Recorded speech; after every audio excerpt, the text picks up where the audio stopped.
Thank you, Nintendo, for revealing your OLED Switch 2 days before my next video. Guess we'll have to talk about that now.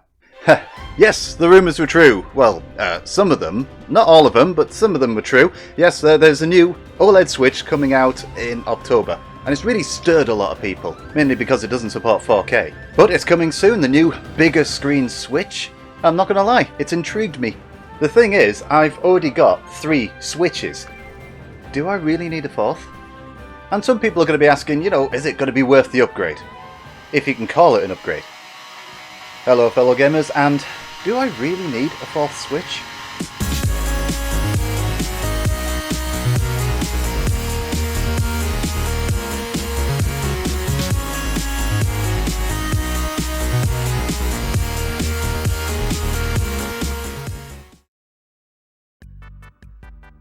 So yeah, there's a new Switch. At least there's going to be one very soon in October 2021. But it's not the Switch that a lot of people had been expecting. I mean, I've watched the reveal video, you should be seeing it now, and I've read up on the specs, and it does have a few good points. But is it an upgrade, and is it worth it? So yeah, that first thing that you're going to notice, of course, is the new screen. It's an OLED screen now, instead of an IPS. I think the old one's an IPS? But yeah, it's an OLED one now. And it's a little bigger. I mean, we're talking 7 inches instead of 6.2 inches. I mean, yeah, that's not really that much bigger. But yeah, I suppose having more screen real estate is not a bad thing. And with the OLED, everything's just going to look a little bit crisper, a little more colourful. That is a very interesting thing. That I want to see that screen with my own eyes. And yeah, they've made the screen bigger, but it's the same resolution as before. It's only 720p, so that's going to mean that's going to be a lower pixel density. So how are the games really going to look? But yeah, I think I would want to see that screen in action with my own eyes first, before maybe deciding on anything really at this point. But here, there is something on here that Nintendo have done right, and that is that new Kickstand.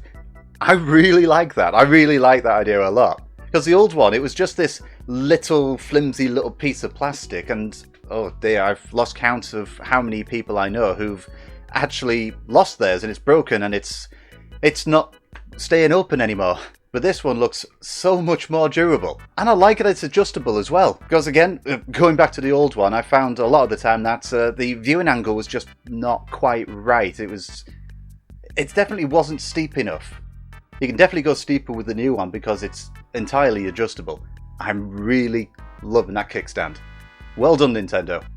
But I am quite impressed with what they've done here with regards to the bigger screen, the better kickstand, but it's still pretty much the same size, or give or take a couple of millimeters. Other than that, it is the same size. So it is going to fit like your old dock if you're replacing your current Switch. It is very likely it's going to fit into like your current carry case as well. But it is going to be interesting trying to use this new bigger screened OLED Switch with Labo. And not just any Labo, I'm talking the Labo VR headset. That's going to be interesting because heck, for all we know, that bigger screen is going to completely throw off the experience. Now they've also gone on about this having enhanced sound, but everything that I read up doesn't really tell me, like, how is it enhanced? Has it got a better audible dynamic range or something? Is it louder? Is it 3D sound? Are they mimicking surround sound with this thing? I haven't got a clue. I mean, personally, I thought the speakers on the original Switch were fine. I mean, I found them to be loud enough, and I didn't hear them go crackly or anything like that. So I think, Nintendo, what they should have done, if they're going to make any changes with regards to audio, just give us our Bluetooth headset support. That's what a lot of us want. But, there is something that I really like about this Switch, and I'm surprised I've gone so long without mentioning it yet. And it's that new colour scheme. They're going to release this in October with white Joy-Cons and with a white dock. I don't know. I'm really liking the look of that. I mean, white on consoles, we've had it for several years now. We've had it on the Xbox Series S, we've had it on the PlayStation 5, and, white works. And they've gone and given it, like, smooth, curved edges at the top of the dock as well. I really like the look of that. And what they've also gone and done is they've gone and included a wired LAN port. Now, before everyone goes on cheering Nintendo for this, I need to point something out. Yes, it's great that they've finally included a built-in LAN port. I hope it's a gigabit one. That's great.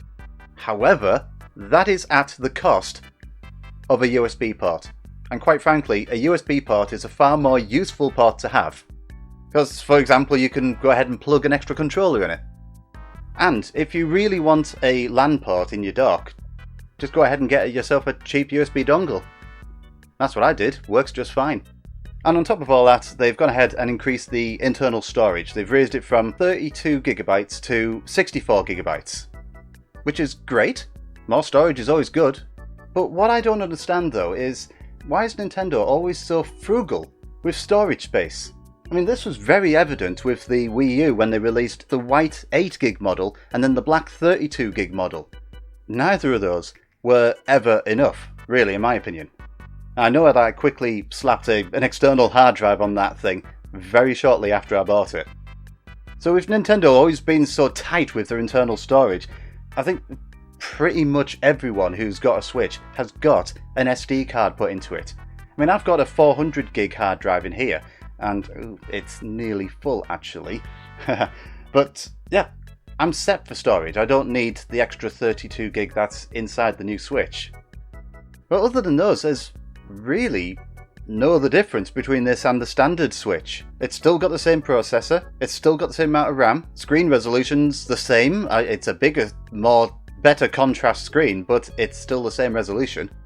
It's only about a tenner or so more than the regular Switch as well. It's certainly a better choice than the regular Switch. So is this new Switch worth picking up? And with that, I'm a little conflicted, I've got to admit. I mean, yeah, it does definitely look nicer than the original Switch, certainly with those white Joy-Con and the white dock. That bigger screen is going to be really nice. The OLED's really going to help the colours pop, and the blacks be blacker. But more or less everything else is the same, and Nintendo themselves have confirmed that yes, it's the same Joy-Con that come with this Switch. Which means that they're going to be susceptible to Joy-Con drift eventually as well. I mean, if they're going to release a new Switch, they could have at least done something about the joysticks. And I still have no idea what they mean by enhanced sound. How exactly is it enhanced? That's what I would like to know as well. And you know, there's a strange thing as well, because actually one of Nintendo's own staff has actually tweeted to someone to say, if you've already got a Switch, this one isn't worth getting. And I think I would agree with them. Certainly, yeah, if you're getting a Switch for the first time, or you're replacing a broken Switch, this is definitely the one you want to get. This is the best choice. It's got the bigger screen, it's got the better kickstand. And it comes in white. I mean, how can you not like that? I mean, certainly for me, those are the main factors here. That bigger, better screen, and the better kickstand. But there's one other factor to take into account as well, and that's going to be the battery life. Because according to Nintendo's own site, apparently the battery life is just as long as it is for the regular Switch. We're talking about 4.5 to 9 hours. Now that's definitely good news for anyone who's considering replacing their Switch with this one, especially if you bought, like, I don't know, a launch model, or any model that was released before, I think it was around August 2019 when they introduced the revised Switch with the lower power hungry processor and the longer battery life.